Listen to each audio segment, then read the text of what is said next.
So what has developed your ideas around homework and its use to have an impact in school? Well, I've always had really mixed views on homework myself, as a parent and as a teacher, valuing its importance. The thing is that actually most parents expect it, most schools expect it. So what I really wanted to do was for the book to promote ways of kind of celebrating homework and finding its value in homework and how it can support what's already going on in the classroom, but also not forgetting that children do want to spend time with their families and parents don't want to feel the stress that quite often homework brings with it. So a lot of the ideas I've developed have been from almost a parental point of view. What do I value doing with my children that will help them in school, but isn't just about sitting down at a table and completing a worksheet. Things that are a bit more investigative, things that get you out of the house, things that encourage exercise and noticing and spending time with other people, I think actually has a lot more value than any worksheet you can give. Excellent. Parental engagement is the most important bit, isn't it? Absolutely.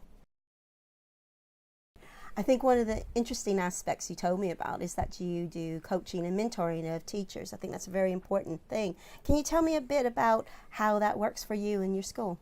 It's absolutely one of my favourite parts of the job, as well as being in the classroom myself teaching. It's a real privilege just to get out and visit other teachers, quite often NQTs, not always, sometimes more experienced teachers.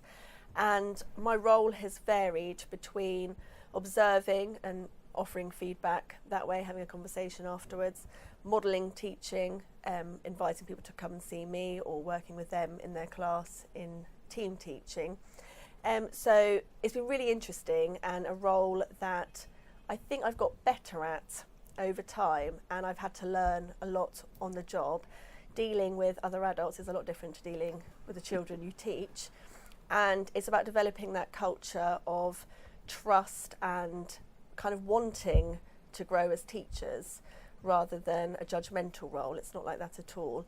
And a big part is the conversations that come before, during and after any teaching. So looking at planning, looking at the actual teaching aspect, looking at assessment. It's covered a huge variety of aspects, and it's actually been brilliant for me as a teacher because I've learnt a lot about myself, but also picked up teaching tips just from watching other people as well, which is always good to feed back to. In terms of impact, I think the whole school culture has really developed. There are a lot more opportunities for teachers to visit each other, to talk about what's happening in the classroom, and to maybe just focus on one thing that they want to get better at in a really safe and supportive environment. Brilliant.